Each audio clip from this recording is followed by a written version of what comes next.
다른 사람이 어떻게 행동하든 너는 내 길을 가라. 오늘 하루 얼마나 많은 순간을 남의 시선을 의식하며 보냈나요? 얼마나 많은 시간을 남을 위해 쓰고 정작 나를 위한 시간은 남지 않았나요? 우리는 오랫동안 이렇게 살아왔습니다. 착한 사람이 되어야 한다고, 너그럽고 베풀 줄 아는 사람이 되어야 한다고 말이죠. 하지만 이제는 질문을 바꿔볼 때입니다. 나는 왜 늘 이렇게 살아야 할까? 나는 언제쯤 나를 위해 살 수 있을까? 오늘 밤 이 질문을 스스로에게 던지면서 이야기를 시작해보려 합니다. 1. 좋은 사람이 되는 대가. 당신이 아는 가장 착한 사람을 떠올려 보세요. 그 사람은 어떠한가요? 항상 배려하고, 항상 양보하고, 항상 남을 먼저 생각하는 사람일 겁니다. 그런데 그런 사람들의 공통점이 있습니다. 어느 순간 그들의 삶은 지쳐 있습니다. 도와달라는 부탁을 거절하지 못하고, 불편한 상황에서도 참고 웃으며, 마음속에는 서운함이 쌓여가지만 겉으로는 아무렇지 않은 척합니다. 그러다 결국 깨닫게 됩니다. 아무리 배려해도, 아무리 베풀어도 세상은 그만큼 돌려주지 않는다는 사실을. 그럼에도 불구하고 우리는 여전히 남을 위해 살아갑니다.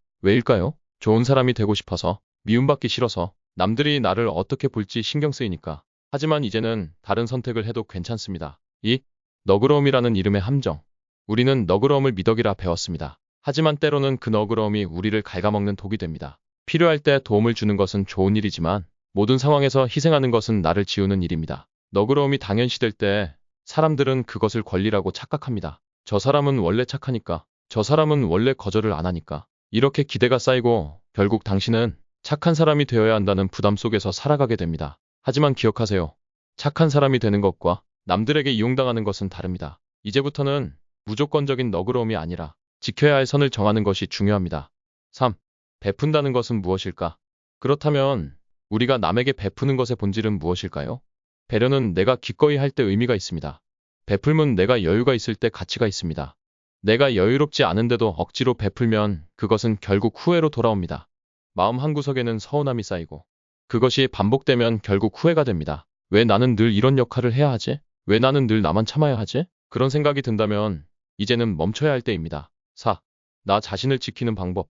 자, 이제부터는 남을 위한 삶이 아니라 나를 위한 삶을 살아볼 차례입니다. 그렇다면 어떻게 해야 할까요? 첫째, 거절하는 연습을 하세요. 거절한다고 해서 나쁜 사람이 되는 것은 아닙니다. 미안하지만 이번에는 힘들 것 같아. 지금 내 여건이 좋지 않아서 어려워. 이 한마디를 하는 것만으로도 당신의 삶은 조금씩 바뀌어 갈 것입니다. 둘째, 타인의 시선에서 벗어나세요. 남들이 나를 어떻게 볼지는 중요하지 않습니다. 오히려 내가 나를 어떻게 대하는지가 더 중요합니다. 셋째, 내면의 평온을 최우선으로 삼으세요. 오늘 하루 당신이 한 행동 중에서 나를 위한 것이 몇 개나 있었나요? 잠들기 전에 스스로에게 질문해 보세요. 나는 오늘 나를 얼마나 배려했는가? 이제 더 이상 남들에게 맞춰주기 위해 살지 마세요. 이제부터는 당신 자신을 위해 살아야 합니다. 오늘 밤 당신이 스스로에게 던져볼 질문입니다. 나는 정말로 나 자신을 지키고 있는가? 당신은 충분히 소중한 사람입니다. 그러니 더 이상 스스로를 희생하지 마세요. 지금까지 함께해 주셔서 감사합니다. 편안한 밤 되세요.